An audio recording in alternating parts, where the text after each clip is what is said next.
ए हा बीच्या दुप्पट वेगाने काम करतो, सी हा ए आणि बीच्या एकत्रित कामाइतके काम करतो. जर ए एकटा 12 दिवसात काम पूर्ण करतो तर तेच काम ए बी सी किती दिवसात पूर्ण करतील.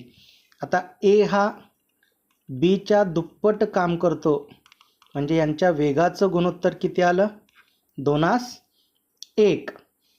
आणि वेळेचं गुणोत्तर काय आलं, याच्या उलट म्हणजेच किती, 1:2.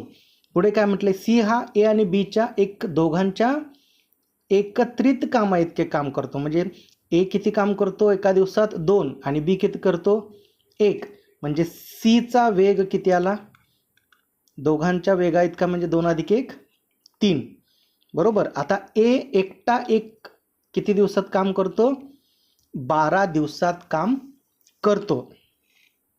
म्हणजे ए आपण घेऊया, ए किती दिवसात काम करतो, 12 दिवसात काम पूर्ण करतो.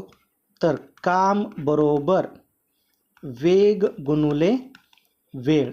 ए किती काम करतो, रोज 2 करतो आणि किती दिवसात काम संपवतो, 12 दिवसात.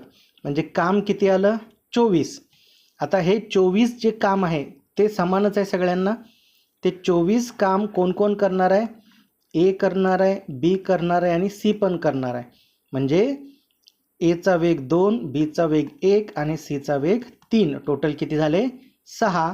म्हणजे वेळ बरोबर काम किती करायचं आहे, 24 भागिले एकूण वेग 6.